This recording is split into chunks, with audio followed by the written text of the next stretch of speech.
A reunir com a delegação da Eerste Kamer de Holanda. Parlamentário de Eerste Kamer está visitando diferentes islas para assinar na mês por raio, mi hobbyista de que está sucedendo. Para mim, a pandemia não está sendo biapa ano, cada ano, mas depois do Covid não há bem mais. E me dá apreciar hobby com a bini. Na reunião aqui, a representar o governo, minha persona, ministro Andy Cruz e ministro Geoffrey Weaver.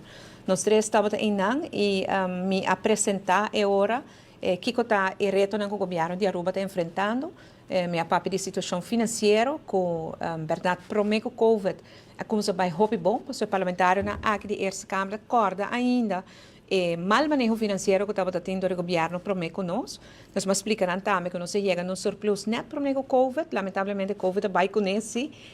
Me agradecido pelo sustento que nós temos de Holanda durante o período aqui. Condicionam hobby dracônico, sim, mas nós estamos cumprindo com a Aruba está comprometido para recuperar de crises e para nós reconstruir nosso país para um país mais forte e resiliente. Nossa papel também de tema de corro e de raft. Helena me explica aqui que também preocupação com Helena aqui na queda de ter conta com a preocupação aqui. Nossa papel também de tema de combater corrupção na Aruba e com importante integridade para nosso governo e que o turno se hace riba terreno aqui, nós temos o Bureau de Integridade, nós estamos probando de queda claro para cumprir com o tratado contra a corrupção.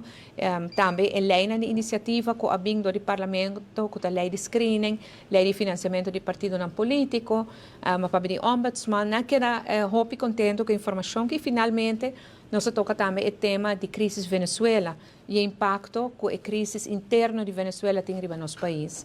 A quantidade de pessoas que pedem asilo, a quantidade de pessoas que estão na Aruba, que não documentar, o impacto que isso tem na nossa infraestrutura, nossa ensinança, nosso cuidado de saúde e a ajuda de Holanda que nós temos aqui também.